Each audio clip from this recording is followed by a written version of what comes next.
Più che conquistare nuovi elettori, il ballottaggio annuale Spinea sarà vinto da chi riuscirà a portare più persone possibili al voto. Si sa che il secondo turno registra sempre una forte astensione e annuale il centro-sinistra, che sostiene Patrizia Andreotti contro Michele Celeghin, appoggiato da due liste civiche, si è già rimboccato le maniche incontrando oggi la Stampa. Questo risultato dimostra che le vecchie categorie destra-sinistra sono saltate, nel senso che gli apparati di partito contano relativamente, i cittadini premiano le persone. Per quanto riguarda il centrodestra, io credo che la dirigenza nazionale e regionale del centrodestra deve fare una seria riflessione, in quanto se continuiamo ad operarci con gli schemi del passato, le elezioni comunali di Venezia e di molti comuni della città metropolitana verranno persi.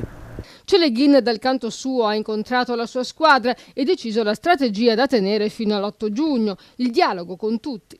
A Spinea invece la strada è un po' più in salita per Claudio Tessari del centrodestra, che ha provato a ripresentarsi come sindaco dopo 4 anni di pausa. Deve recuperare 2600 voti e non ha gruppi con cui apparentarsi, dato che l'unico schieramento a lui vicino, quello leghista, ha preso una manciata di voti. I grillini dovevano rivoltare Spinea come un calzino ed essendo rimasti fuori dall'ultima sfida probabilmente rimarranno a guardare. Tessari comunque punta sul proprio nome e sul fatto che il sindaco uscente, Silvano Checchin, sostenuto dal PD, non potrà più contare sull'effetto Renzi.